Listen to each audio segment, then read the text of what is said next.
उन्हाळ्याचे दिवस आहेत आणि या दिवसांमध्ये भरपूर आईस्क्रीम खावंसं वाटतं, जेणेकरून आपल्याला अतिशय थंड वाटेल. खरंच आईस्क्रीम अगदी मनापासून खायचे हेच दिवस असतात, पण त्यातून काही जणांना शुगर फ्री आईस्क्रीम खाण्याची गरज असते किंवा डाएटच्या अनुषंगाने साखर नसलेलंच आईस्क्रीम आपण खावं असा त्यांचा कल असतो. अशांसाठी आम्ही घेऊन आलोय गिल्ट फ्री आईस्क्रीम.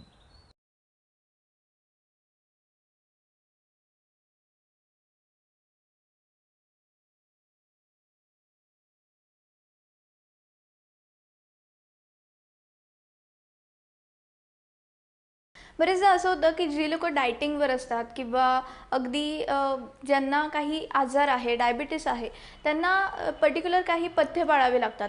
या सगळ्याच्यात कितीतरी चांगले पदार्थांना मुकावं लागतं आणि त्यातला सगळ्यात चांगला असा पदार्थ म्हणजे आईस्क्रीम. आईस्क्रीमसुद्धा खाता येत नाही. आता हे सगळा प्रॉब्लेम जर दूर करायचा असेल तर त्यासाठीच एक खास रेसिपी आज आपण बघणार आहोत. माझ्यासोबत आहे ध्वनी शहा आणि ध्वनी आपल्याला एक वेगळ्याच प्रकारचं आईस्क्रीम दाखवणार आहे, जे अगदी कोणीही खाऊ शकतं. त्यामुळे मी सुद्धा खूप एक्सायटेड आहे, नक्की कसलं आईस्क्रीम आहे हे आणि कसं तयार होतं ते. आपण काय बघतोय आज आणि साहित्य काय काय घेतलंय? हे आईस्क्रीम गिल्ट फ्री आईस्क्रीम आहे. नावातच आणि जसं नाव तसंच गुण. मस्त. हे आईस्क्रीम मध्ये मिल्क नाही वापरत आपण शुगर तरी नाही वापरत. कोणतेही प्रकारचे केमिकल, एसेन्स, कलर काही नाही वापरले. तर ह्याचे साहित्य आपण बघून घेते. गिल्ट फ्री आईस्क्रीमसाठी आपण यूज करते केळी. ह्यांना रात्रभर फ्रीज केले आहे. केळ्यांच्या हेल्थ बेनिफिट असा असतो की ते नॅचरली स्वीट असते. त्यांच्या फ्रक्टोज आणि पोटॅशियमचे तत्व हायपरटेन्शन, डायबिटीज, मुलांना ग्रोथसाठी, मेमरीसाठी पण अगदी महत्त्वाचे असते. आईस्क्रीम आहे, त्यामुळे आपण ह्या ज्या केळी घेतल्यात त्या रात्रभर फ्रीझरमध्ये ठेवल्यात आणि त्या अगदी फ्रोझन अवस्थेत आहे.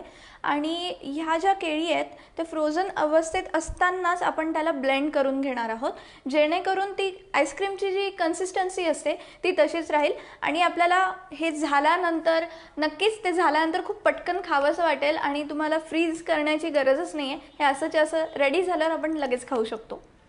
सो आता आपण त्याची सालं काढतोय आणि ते आता ब्लेंडरमधून आपण काढून घेणार आहोत. हे केळीला आपण ब्लेंड करून घेऊया. फ्लेवरसाठी ॲड करू थोडासा चॉकलेट पावडर. अर्थातच चॉकलेट आईस्क्रीम आणि लहान मुलांना खूप आवडतं. त्याच्यात जर चॉकलेट असेल तर नक्कीच सगळेच प्रेफर करतील. थोडासा व्हॅनिला एक्स्ट्रॅक्ट. ओके, याऐवजी आपण अजून काय काय याच्यात टाकू शकतो? ज्यांना चॉकलेट फ्लेवर नाही आवडत ते केळी आणि व्हॅनिला एक्स्ट्रॅक्ट पण ब्लेंड करून घेऊ शकतात. ह्याच्यात स्ट्रॉबेरी, पपया, पायनॅपल अगदी फ्लेवर तुम्ही ॲड करून ब्लेंड करू शकतात.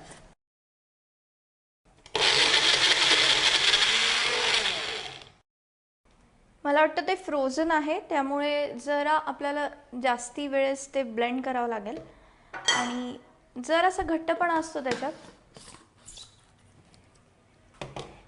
हे घट्टपणा क्रीमीनेस देते आईस्क्रीम.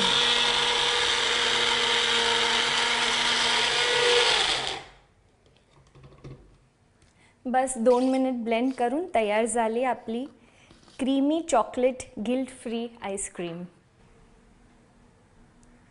सो आपलं guilt free chocolate ice cream ready आहे. अर्थातच ह्याच्यात बनाना आहे आणि चॉकलेट आहे. याचा स्मेल पण खूप छान येतो आहे.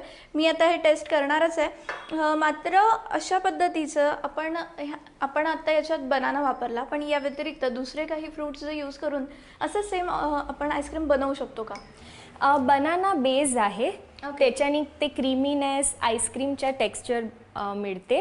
बनानासोबत दुसरे फ्रूट्स जसे की स्ट्रॉबेरी, पायनॅपल, मँगो, चॉकलेट, फक्त व्हॅनिला तुम्ही यूज करून आईस्क्रीम तयार करू शकतात. सो तुम्हाला काहीच नाही करायचं आहे. जर कोणाला अगदी डायबिटीस पेशंट असेल किंवा अजून कोणी ज्यांना साखर चालत नसेल, त्यांना जर आईस्क्रीम खायची इच्छा झाली तर त्यांना खुश करण्यासाठी खूप मस्त असा पर्याय.